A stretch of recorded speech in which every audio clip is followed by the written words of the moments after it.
it, and it didn't work. So we're gonna try it again today.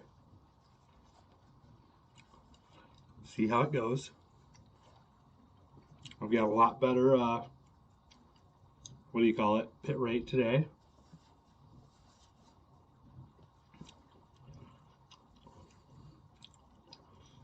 Okay, we are on the twats.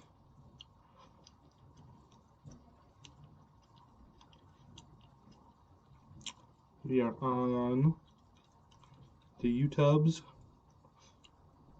I believe.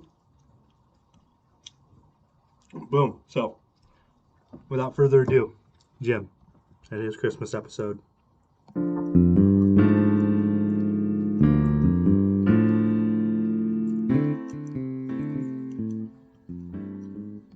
Hello, everyone, and welcome to the Holmes Politicast. I'm Jim, and I'll be your host today. I need to start off and apologize for not being here last week.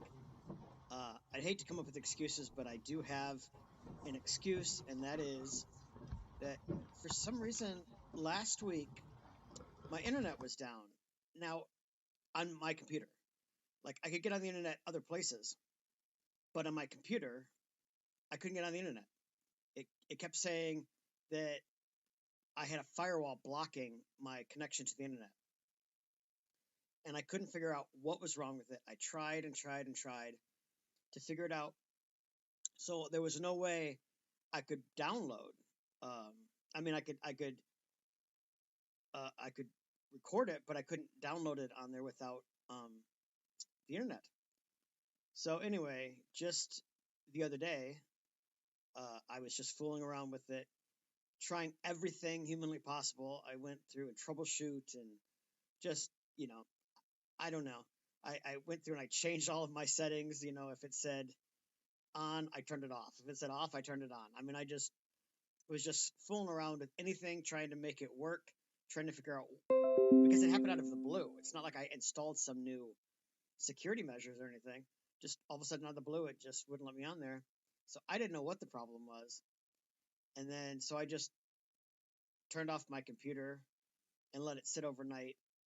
And then yesterday when I started it up, the internet was working again. So I don't know what I did that made it start working again, but I'm just thankful because last week what I kept thinking to myself is how am I going to do this podcast from now on if I don't have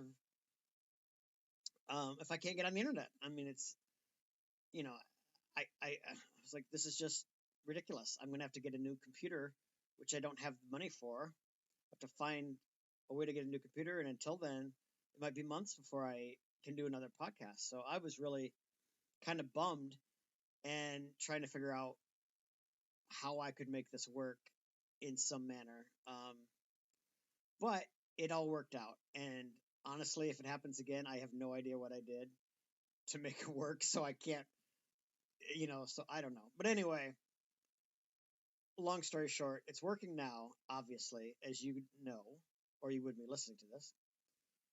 So I'm really thankful about that. And I had actually planned on doing one last week and maybe not this week because it's the week of Christmas. And not that I'm so busy, but I don't know how many of you are actually going to listen this week because you got family in town and all this kind of stuff. So, but I didn't want to go 2 weeks straight without doing one because it might seem like I just gave up on it or I don't have any interest in it. So I wanted at least put one out, even if I don't expect this one to get a lot of ratings or listening. But um, but anyway, I'll just go ahead. I mean, there's not a lot of news. Number one, I can't remember. A lot has happened in the last 2 weeks since we last talked, and I can't remember everything that I talked about and what I haven't. So, you know, that's a struggle. And this week, there's just not a whole lot going on because of the holiday season. And so I don't know. One thing that, a couple of things, and then I'll talk about another topic in a minute. But a couple of things that have happened that I do know about is that um, as of now, it looks like Biden's Build Back Better plan is not going to pass. It's not going to pass this year for sure.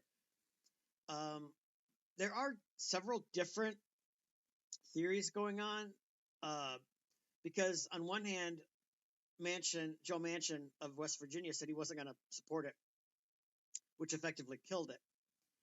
But last night there was some kind of a conference call with Democrats to talk about the Build Back Better plan and where they're going to go from here.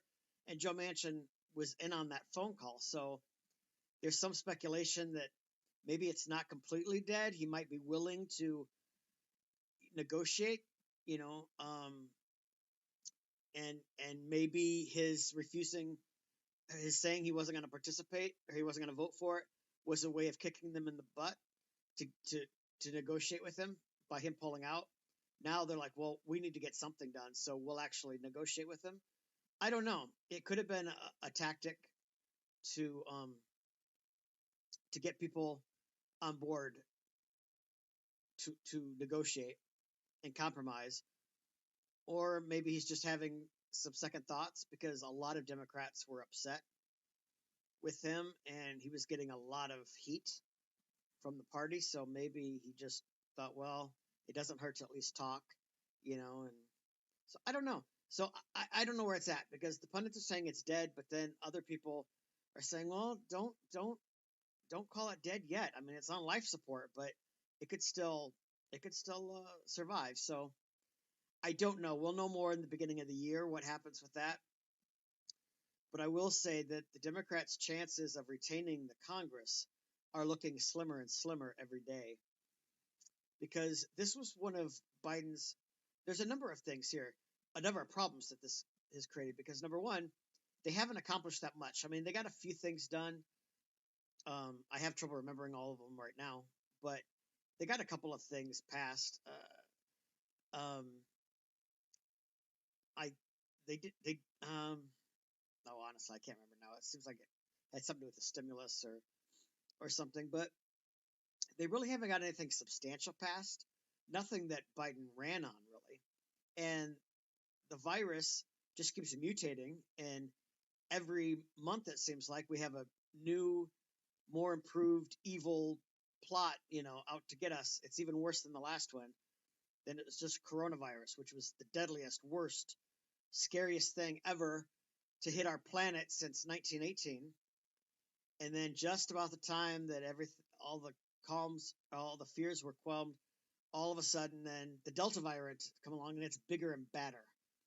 It reminds me of these sequels like, Jason 3 and Halloween 4 and, this time it's personal, or whatever. And then, the Delta variant was out there and it was scaring everybody and we had to shut down schools and go back to masks and all this. And then that kind of died out. Then, now we have Omicron.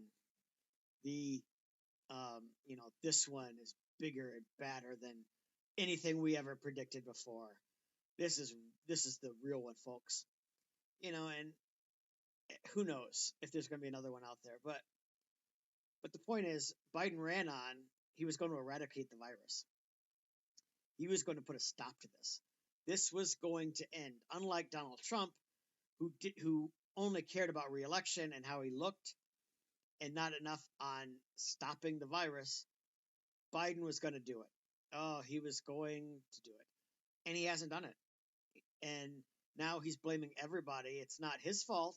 It's the unvaccinated. It's their fault, which doesn't make any sense to me because, well, I mean, a couple of reasons. Because we keep seeing all these breakthrough cases of people who are vaccinated and are getting sick. So it's not the unvaccinated. I'm not saying that.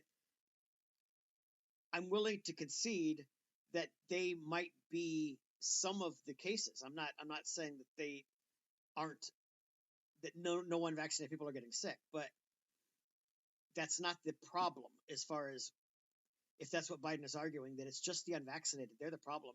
If they would all just get vaccinated, this thing would die out and be done with. It's not true. Because we're having people who were vaccinated and did all the quote unquote the right things, and they're still getting sick. So it's not just the unvaccinated. And on top of that, it's mutated. So yeah, they might not have got vaccinated for the original coronavirus, but it's not their fault that the virus mutated, you know. And the other thing is, the other point is that these things are all happening overseas. They're not happening in the United States. They keep coming to the United States. The original virus came from China, from what we can tell. It came from China. The Delta variant, if I recall, came from Africa or some, I don't know. One of the two, Omicron or the Delta variant, came from Africa. You know, these are all cases that it's not that in the United States suddenly they're mutating down in Mississippi and coming across the United States. That's not the case. They're always overseas somewhere. So it's not it's not the fault of Americans not being vaccinated. It's not why we keep seeing all these new cases.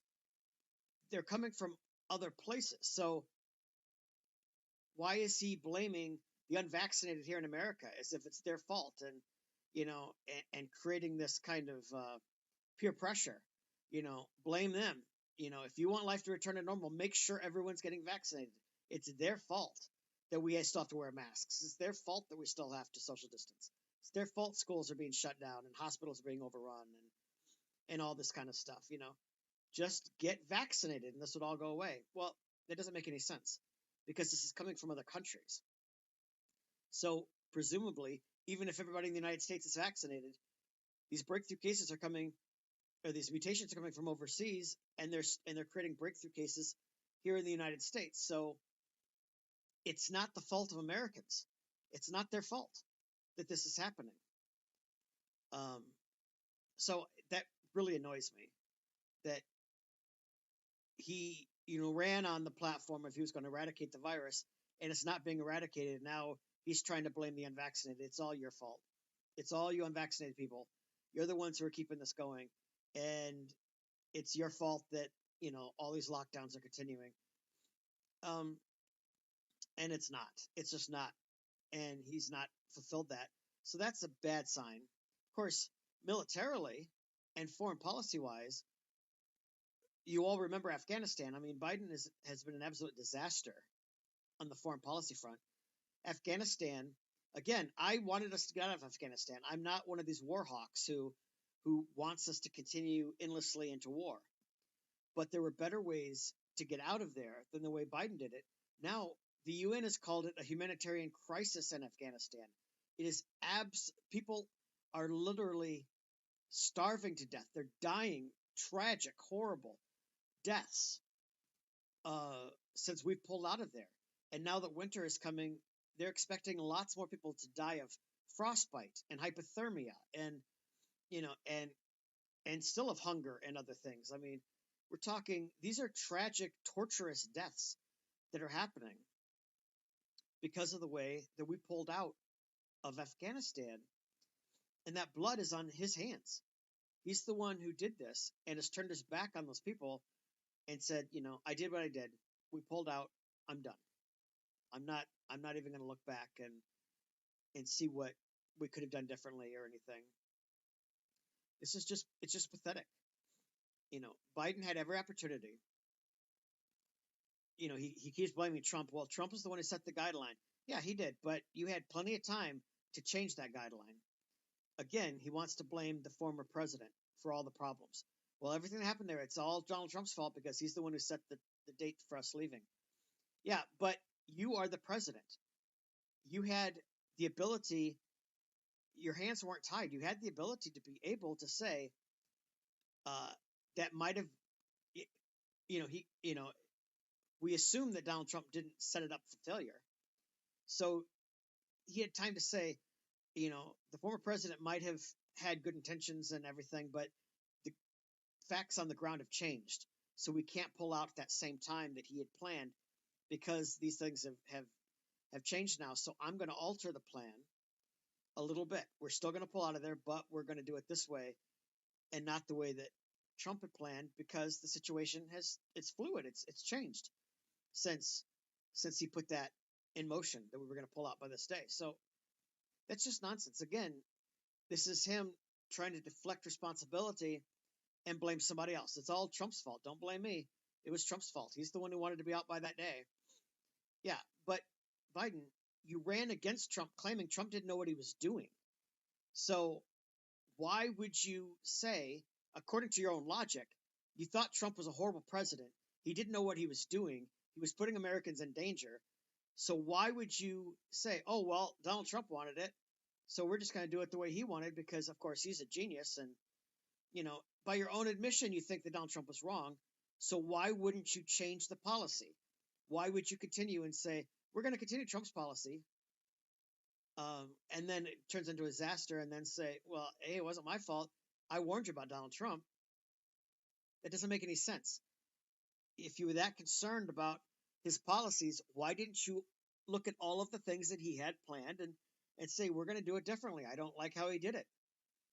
So you can't have it both ways. You can't say, I think Donald Trump was an idiot. He was a horrible president. He didn't know what he was doing. But he was so smart that we're going to continue his policies. And when they fail, oh man, I didn't know they were going to fail. We trusted Donald Trump. We thought he did his due diligence. We thought he knew what he was doing. So we just trusted him, and then it turned into a disaster. It's all his fault. You can't have it both ways. Again, so we have those two situations. He hasn't passed anything substantial and fulfilled his campaign promises, and domestically, and then foreign policy, he's been a disaster. And then we just have the what we used to call the misery index back when Carter was in office. Republicans coined the misery index, in which they talked about the malaise in the country and inflation and all these things.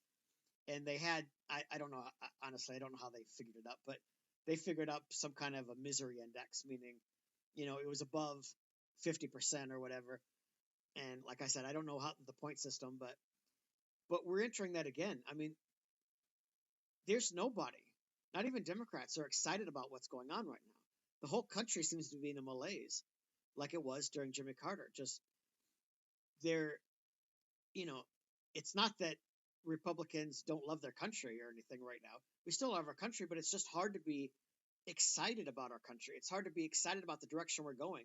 It's not that we lost our love for the country. It's just that it's hard to be excited. So there seems to be a lack of patriotism. There seems to be a lack of love. There seems to be a lack of excitement, of joy. It's just, the whole country just seems to be moving in the wrong direction. And so that's a really bad sign for the Dems going into the midterms.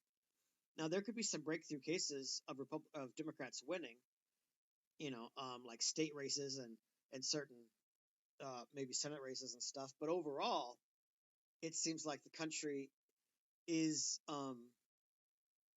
upset. They just it's like when you're sick, you just feel kind of ugh. And that's how the country is right now. We just, we don't know what to do. We just don't feel well. And there's not really anything we can do right now to change it. You just have to wait it out. You feel this malaise and lazy and, headache and stomach ache. And there's not really anything, you can do. You just have to wait it out, and in a few months, we'll have some medicine that we can take. Some medicine will be available, and that is the Republicans, because we only have a two-party system. If we didn't have a two-party system, if we had more than two parties, then who knows what would happen next year.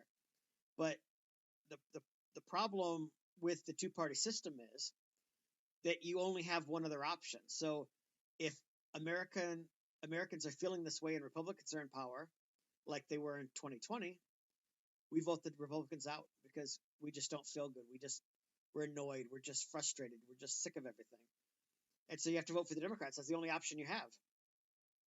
And now in 2022, unless things improve, Americans feel the same way. And so what do? Well, we have to vote Republican because there's no real other option. So we just keep going back and forth, and then everyone, and as people get all upset that, they're both parties are just the same. They're just horrible.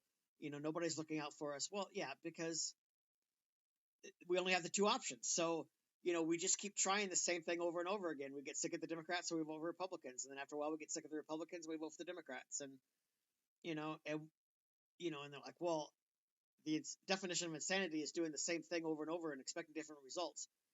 Okay, but what other option do we have? If we don't like the Democrats, you have to vote Republican because there's no other legitimate alternative party. The Libertarians aren't a huge party. The Green Party isn't huge. The Communist Party isn't huge. I mean, there's American taxpayers, the Constitution Party. There's hundreds of political parties in our country, but none of them are viable. So you end up just switching from Republicans and then the Democrats, and then Republicans and then the Democrats, and it's just a pendulum that keeps going back and forth because we don't have any other options. We just get sick of who we have and vote them all out and put in the other party. And then they don't do anything any better, and then vote them all out, put in the other party. And it's just a constant back and forth, which is annoying. I agree. I think overall both parties suck. I don't like both parties. I like the Republicans better than the Democrats, but I'm not huge fans of the Republican Party because they don't really look out for the interest of the people much. But it does. But I've noticed it. I mean, believe me, I've noticed the pendulum. I followed politics for a long time. We just keep going back and forth, and nothing substantially changes. And every couple of years, everyone just gets sick of it and just vote them all out. We'll vote in the other party, and then it doesn't get any better, and we'll vote them out. So this is not a big endorsement of the Republicans saying, "Yay, they're going to be in charge in 2 years." I mean, there's definitely great things that would be better about them being in charge than the Democrats, but I'm not extremely excited that our lives will be tremendously better under the Republicans. But they will be the vaccine, if you want to put it that way, the medicine to cure our blahs in 2022. And so, unless the Democrats are able to really just have some successes next year and really get people on fire and excited, I think they're going to have a pretty miserable 2022. But I just don't have any confidence that they will because Democrats just aren't good at that sort of thing. They just aren't. They're not. The Republicans, even when things are kind of bad, the Republicans have a really good way of rallying people around the flag. So even if there is a certain malaise, like under George H.W. Bush, we entered a recession, and the Democrats did win in his reelection bid. Bill Clinton beat him, but there still was a sense of, God bless America, America the beautiful, a sense of patriotism, a sense of love of country, and things like that among the Republicans, even though things weren't going real well. The Republicans are really good about making you feel proud to be an American. The Democrats don't have that ability. And I just don't see it changing in the next few months where suddenly Biden's going to get us all excited about being, pro-America, I don't know. When I think of Republicans, I'm kind of weird about this. Like sometimes I think in terms of visuals and colors and, and I just see bright colors like red, white, and blue. When the Republicans, I see, just, the shining city on the hill. I just, almost music playing, about them. And when the Democrats, it seems like it's very dark. That's my coloring of the Democrats. It's very gloomy. Not a lot of sunshine. Not, not a lot of bright colors. Really dark browns and dark greens and black. Just very dark, doom and gloom. You know, um, Picking out everything that's wrong with America. I mean, if there's one problem the Republicans have, it's that sometimes we see our country through rose-colored glasses. Like sometimes we minimize the problems in our country. Um, and I'll admit that is kind of a problem that sometimes Republicans tend to focus on the idealism of America and ignore that there are some real problems that we face: homelessness, drug addiction, alcoholism, abortion, teen pregnancy, you know, um, racism, sexism. Those things exist. I'm not saying that those are huge. I'm not saying that America is a racist country, but there are pockets of racism in our country and in certain areas of our country. And sometimes we ignore that and just want to focus on everything that's great about America. And, but the problem the Democrats have is that's what they focus more on. They're always focused on everything negative. Yeah, you say, America's beautiful. Have you seen all the litter? Have you seen the pollution? Have you seen, have you tried drinking the water in Flint? Have you, you say, God bless America, you know, are you, are you ignore? That's almost Islamophobia. I mean, you aren't acknowledging the other, you know, um, religions in our country. They focus on everything negative. Every time you say something about America is great, yeah, we're a great country. Look at all the homeless people. Look at all of the drug addiction.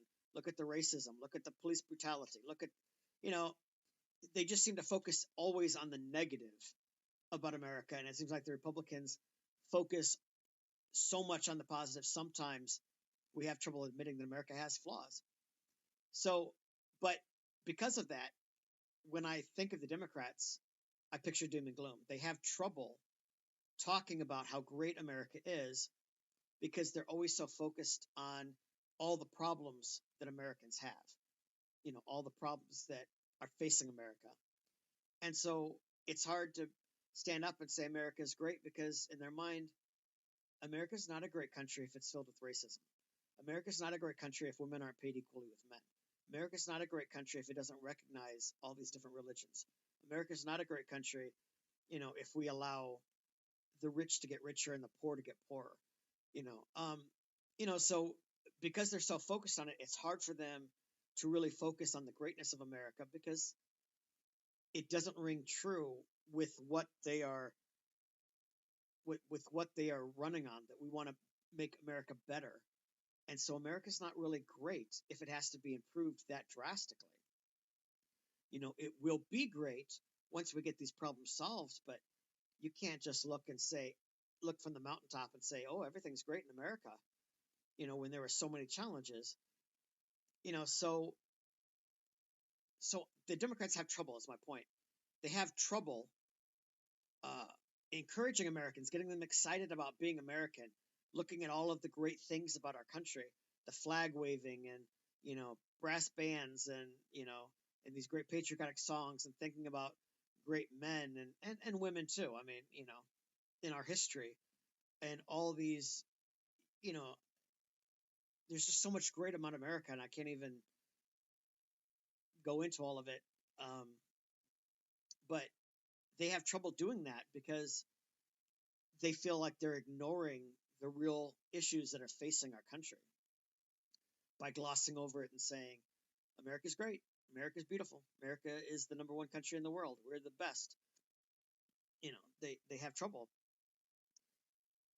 because they're looking with blinders on everything that's wrong with our country and how can we fix it.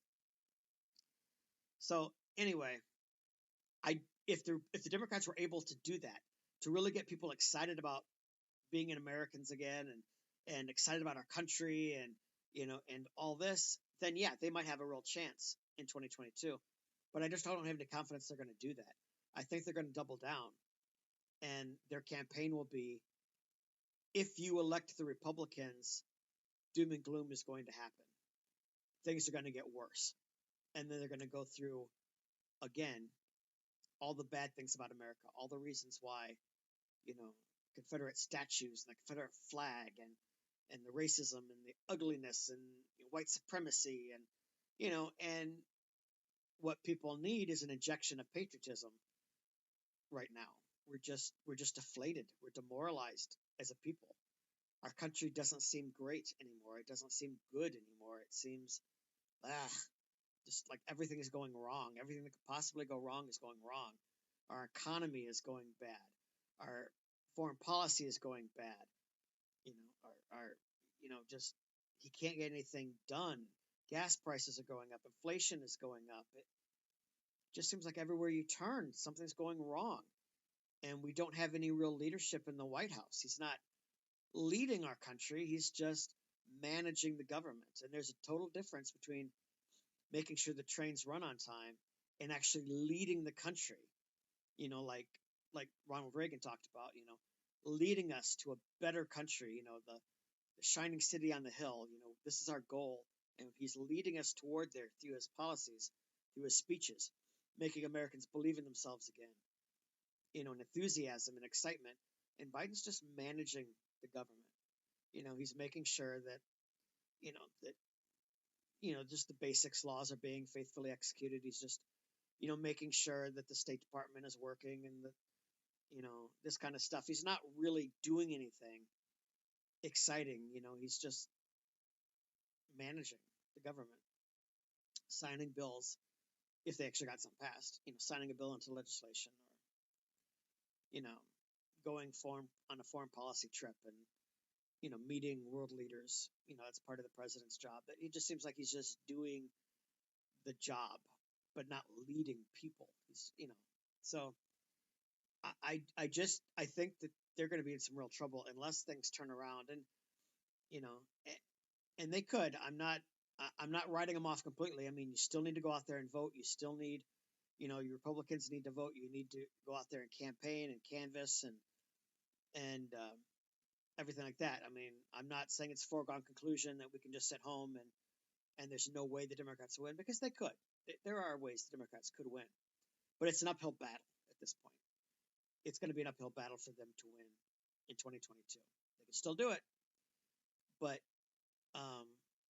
really, what will, in my opinion, the Republicans will lose the race more than the Democrats would win.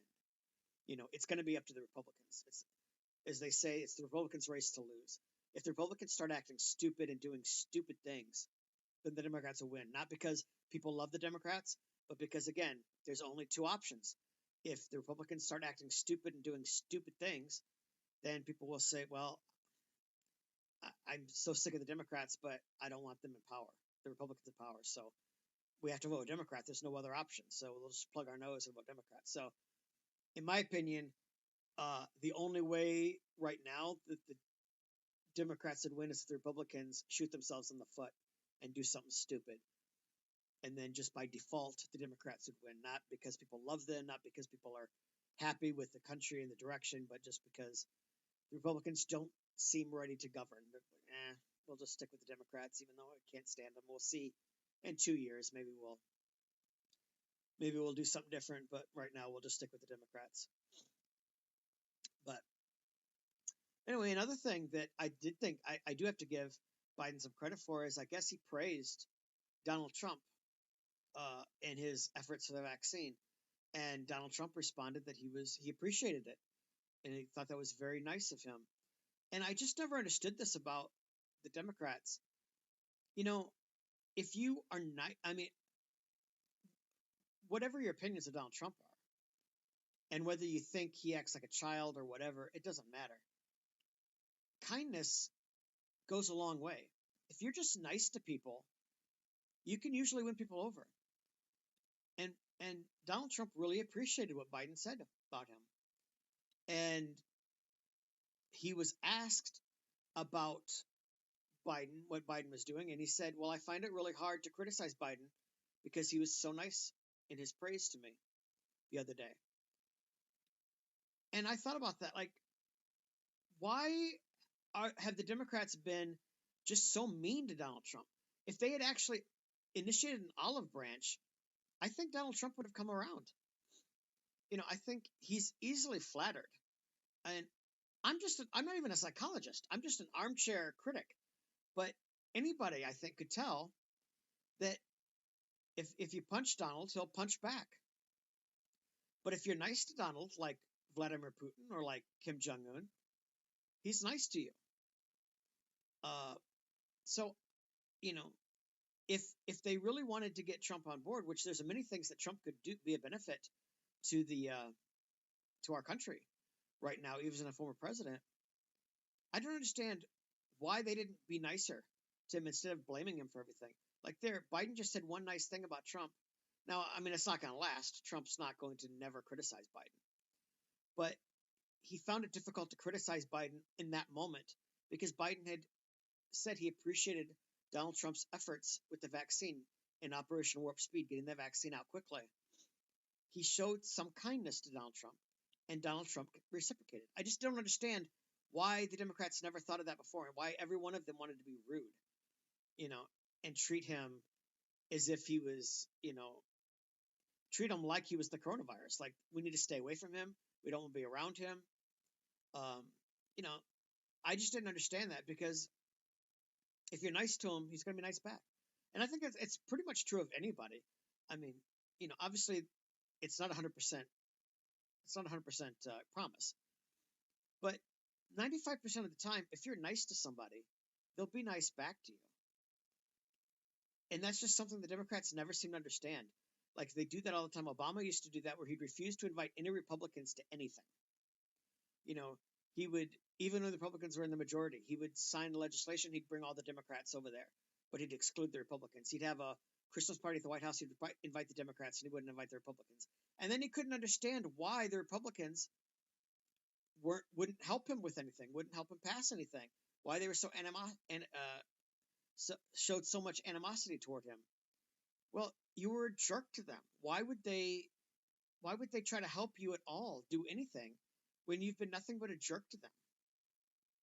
I've just never understood that. But I really appreciated that. If I have to say one nice thing, Biden has not been good at all on this, but I will have to say I appreciated the fact that he gave Trump some credit.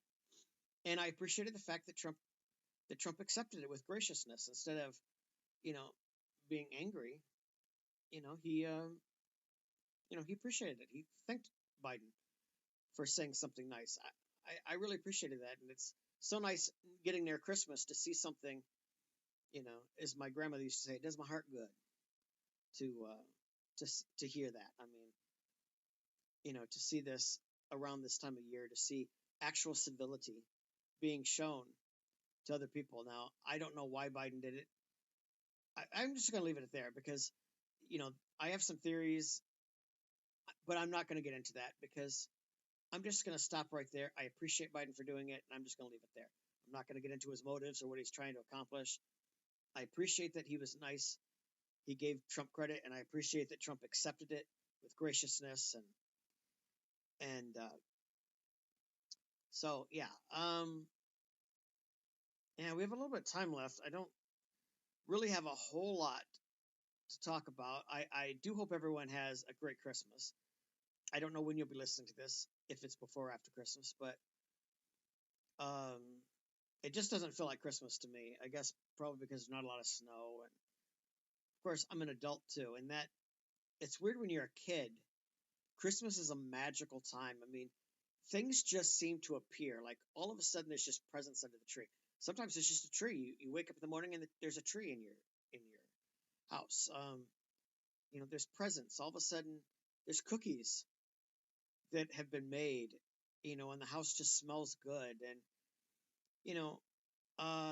and there are parties, and there are, it's a magical time when, there are choirs and bells ringing and Christmas songs and carols, and, there's just so much about the season that is fun and exciting.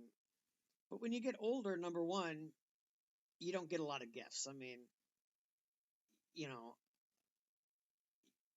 unless you have a family, you're not getting a ton of gifts for Christmas. And you get the bad end of the stick. If you want a Christmas tree up, you have to put up a Christmas tree and decorate it. It just doesn't miraculously happen. You have to bake the cookies. You have to put together the parties. You have to go through and fight the mobs of people Christmas shopping, trying to find the right gift. And you're under a lot of stress trying to find something for everybody. And, when you're a kid, you could do it. I could take my crayons out and draw the ugliest little picture and give it to my mom for Christmas, and she would love it. She would adore it.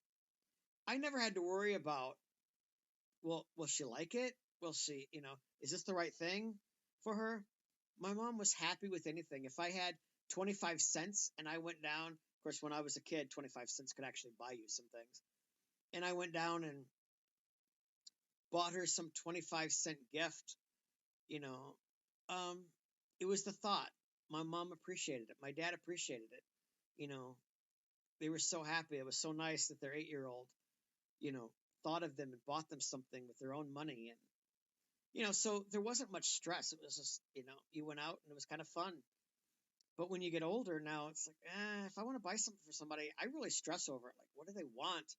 Will they like this? Will this be cheesy? Will, you know, um, like I have some girls that I know, and I sometimes want to buy them a gift, but then I think, but is that, will that make it look like I like them? Like, will they take it the wrong way and think it's kind of a romantic gift? I really stress over, I want to give them a gift because they've been nice to me and they're my friend, but I don't want them to think that I want more than that. But, so I don't want to get them, like a hammer, something impersonal. But if I get them something too personal, they might think that I like them, and, it might be awkward. So, Christmas for me is very stressful, and I'm running from store to store. I'm not listening to the music. I'm not, when I was a kid, I would just walk outside and breathe the cold air and you know, and just hear the Santas on the side, or the Salvation Army, ringing their bells, and people are singing, and you're just enjoying everything, looking at the lights, and I didn't have a care in the world. Now it's like it's cold. I want to get from my car into the building. I need to hurry up and shop. People are in my way. The lines are long. It's like, and then I want to get back in my car where it's warm, get back home. Now I got to wrap all these gifts. Like, so I don't mean to be a Debbie Downer or sound like a Democrat, but I'm just saying that it's not as magical as when I was a kid, when everything just happened and I didn't have to lift a finger. It's just like, it was a wonderful time of year. Now, Christmas is not, I mean, it's still a great time because obviously if you're a Christian, um, it's not about the secular things. I have joy at Christmas time because we're celebrating the Christ's birth, but the secular things, the presents and the decorations and the tree and things like that. When I was a kid, those are the things I enjoyed. I didn't, if my parents had us go to church, I didn't really enjoy that when I was a kid. I didn't enjoy the church service. I didn't enjoy listening to the preacher. I didn't enjoy the spiritual songs of Christmas, Holy Night and Hark the Herald Angels Sing and all that. I really liked the more upbeat, Frosty the Snowman, and, and all the secular songs and all the secular things. And now that I'm older and a Christian, I really like the spiritual side of Christmas. And the secular side, I'm not as excited about. All the presents and parties and gifts and trees and, Santa Claus and, the crowds and all that. I'm just like, in some ways, I'd rather just celebrate Christmas quietly in my own way without any of the secular things, just focusing on Jesus. So, you know, so for me, it's just, I kind of miss Christmas as a child because it was a magical time of year, and I would just smile. Like, the day after Halloween until Christmas would just be the happiest days of my life. I just was always happy, loved it, loved every day. And now I'm just like, it's like I just turn around like, are you kidding me? There's only like 5 days until Christmas. Oh my goodness. Oh, I've got so much I have to do, and just snuck up on me this year. I wasn't even expecting it.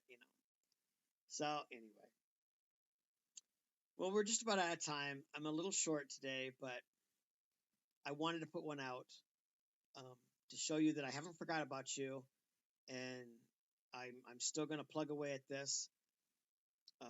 Last week was a mistake. It wasn't my fault really, but I still feel bad that I didn't have anything to present to you last week. Um, so anyway, I hope everyone has a really great Christmas, a Merry Christmas. I will do a show next week. I'm almost positive, unless there's something that happens that I can't do it. So, but yeah, I'm really thankful for all of you who listen. I'm thankful for my compadre Don, and all of his hard work. I'm just thankful for being able to have an outlet um, to express my feelings, and so I thank all of you for listening. I hope you all have a great holiday, great Christmas, and we'll see you next week. Bye, everyone.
All right, looks like that's it.